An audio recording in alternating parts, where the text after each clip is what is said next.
special program on today's mass murder in the capital city. Good evening. One of history's worst mass murders occurred here in Austin today. 49 persons were hit by gunfire. There are 16 people lying on the hot sidewalk. Humanity is appalled, is stunned, department shell. Since the University of Texas tower shooting in 1966, there have been more than 150 mass shootings in the United States. In the aftermath of these tragedies, the conversations about gun violence often revolve around the same topics. We debate gun culture. We debate what is the meaning of the Second Amendment? Should we have this law or that law? Often the conversation is framed around mass shootings and school shootings because they get the most media attention. But these events have more in common than just similar rhetoric. All but 3 of these shootings were committed by men. And more broadly, the majority of gun violence in America is perpetrated by men. In 2017, the Centers for Disease Control recorded nearly 40,000 gun deaths. Most were from suicides and homicides. Men are overrepresented on both sides of this gun violence, making up more than 80% of both perpetrators and victims. Whether it's mass shootings, whether it's violence amongst men in the inner city, whether it's rural, crime, is that a cultural thing? Absolutely, it's a cultural thing. The connection between guns and American masculinity runs deep, and it's often right in front of us. But the U.S. is now seeing a re-examination of the traits often associated with masculinity: control, power, independence, entitlement. Boys will be boys. Boys will be boys. Will this reevaluation reach gun culture and gun violence? I think we gravitate, especially in times of tragedy, to simple explanations. We want an easy fix. Fix the mental health care system, fix the gun show loophole. One of those solutions has to be redefining what it means to be a boy and a man. Right now, it is 8:45 and we're running a little bit late. Just got out of Little League, and now we have to go to Granite State Indoor Range in Hudson, New Hampshire, so we can go make a couple YouTube videos. The comments were astounding on the previous video. Josh Cast is the creator of the YouTube channel 4 Guys Guns, which offers firearm product reviews, demonstrations, and safety tips. It just kind of took off. It was just me and one other guy that were just constantly making videos 2 a week, 3 a week, like just banging them out. And it just started growing a following. We do it Instagram Live real quick. Gonna wait for some people to populate. I don't think masculinity has a place as the focal point of the firearms conversation, but I do think it has a role because that's where we're at from a long lineage of where we get our knowledge from, where we get our experience from. There's a long history of masculinity behind that. Jesus. The misconceptions of a gun owner that I feel are very, very prevalent are like we're all, Molon Labe, come take it, and just anti-everything and super right wing. And I think a lot of it is it's a threatening of masculinity, like I don't have a large penis if I don't have a firearm. Can I say that? Sure, you can say that. I don't want you to say that. Manhood. Well, okay. Guns play into my identity with kind of like my gender role. I think inherently though, and genetically, there's caregivers and there's your fighters, your warriors. What is it about guns that gets linked to masculinity, or what is it about masculinity that guns address? That physical object matters. That is part of how you go through your everyday life, and how you affirm in your everyday life that you are a particular kind of person. At the heart of gun politics is masculinity politics. So guns are really symbols of protection and providing for men and their families, but they're also symbols of independence, and that's a broader, kind of bigger idea of what it means to be a man. Jennifer Carlson and Scott Melzer have studied the political and societal reasons for gun ownership. Here, buddy, it's all yours. And they have both completed in-depth research on society's expectations of men. The ideal forms of masculinity revolve around these ideas of men being in control and powerful. Homeownership, stable wages. Independent and tough and strong. All of these things were kind of packaged together as this kind of recipe for how to be a good man. Any failure at all can lead to your identity, your sense of masculinity being undermined. And certainly that's where we can see guns enter the picture. A gun is a way to still assert your relevance, your importance. These ideas can be seen in the gender divide in gun ownership. In 2017, 39% of American men reported owning a gun. compared to 22% of American women. Nearly half of white men are gun owners, while about a quarter of non-white men say they own a gun. And men as a whole are 5 times more likely to own a gun than women, even when taking other characteristics into account. We know that gender is the highest predictor of whether someone owns a gun. We know if we look at the data, who's getting concealed pistol licenses, who is owning guns, who has pro-gun attitudes, and men tend to dominate. Recording? You're the best. So if you are genetically wired to protect the herd, protect the tribe, to, hunt, gather, you're gonna see more men owning firearms than you would women simply for that fact alone. There are men who own firearms because they, grew up with this image of, that's part of manliness, right? Traditionally the protectors, traditionally the fighters, traditionally in control of things. 7.5. Rob Pincus teaches defensive shooting courses and is an advocate for gun rights. He's also an outspoken critic of the NRA, and at the organization's 2019 convention, he called for more financial transparency and criticized leadership for only representing certain types of gun owners.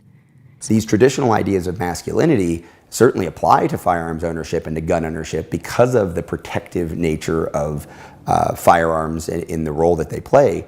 But I think that just like every other aspect of life, the traditional gender roles are being broken down left and right, whether it's in the workplace or in politics or even in firearms ownership. According to a 2017 Pew Research survey, men and women are equally likely to cite protection as a reason for gun ownership. For men, it's often one of many, but women are far more likely to say it's the sole reason. I wasn't sure if I was even going to own a firearm. It was more to learn about how to keep myself safe. All right, so these are my targets. I like them. Lorinda Bellinger is an NRA-certified gun instructor and chapter president of the Well-Armed Woman in Tacoma, Washington. I'm going to use a loader because I'm going to protect my nails. Alrighty. There are women that come from all walks of life. Some are just interested in learning basics about firearms. Others are getting out of domestic violence situations and they want to learn all about personal safety.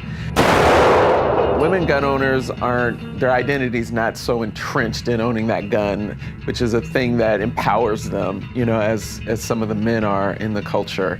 The green gun is a training gun. And I like to use this when I teach, and so they see it as a tool, a simple tool. And it really depends, honestly, what's going on up here.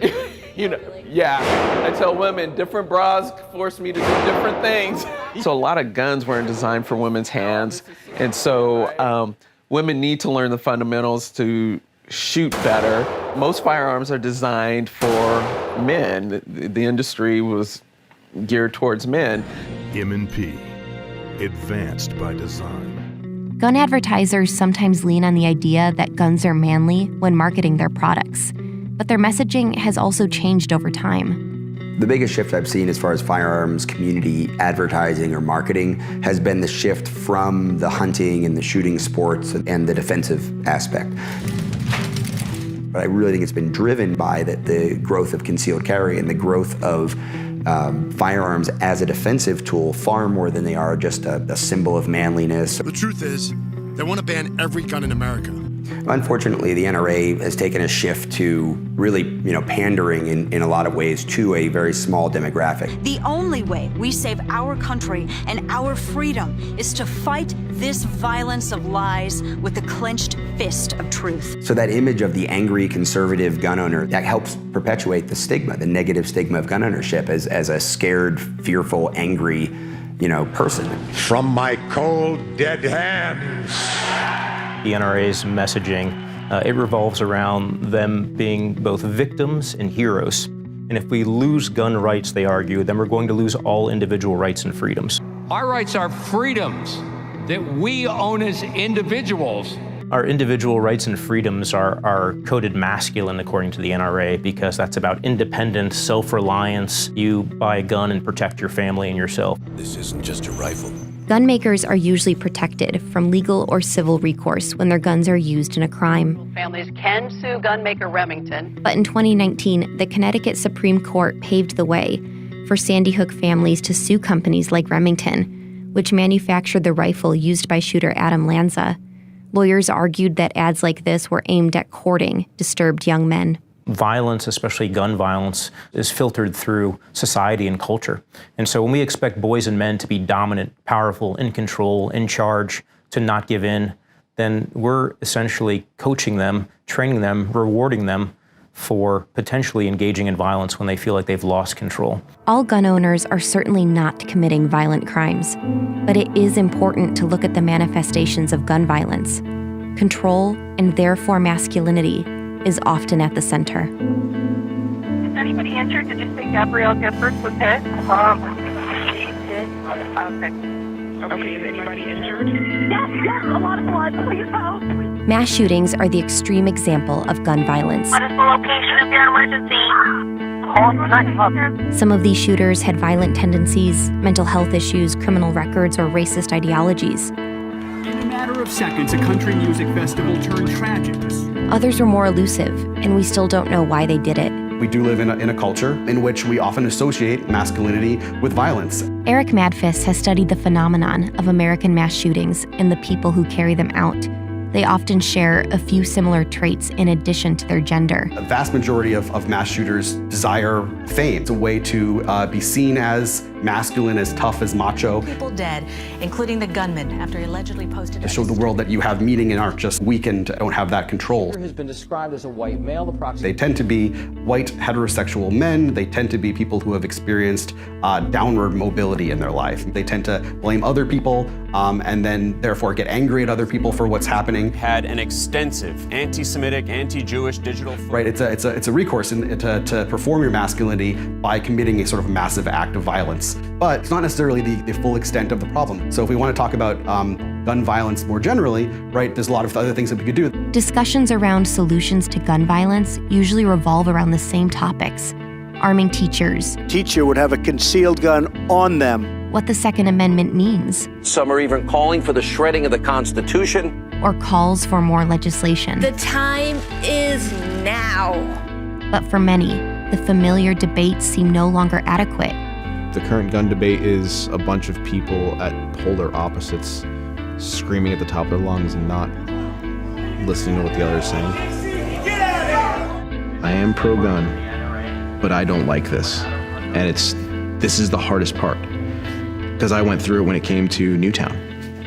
I have kids. How do you process that?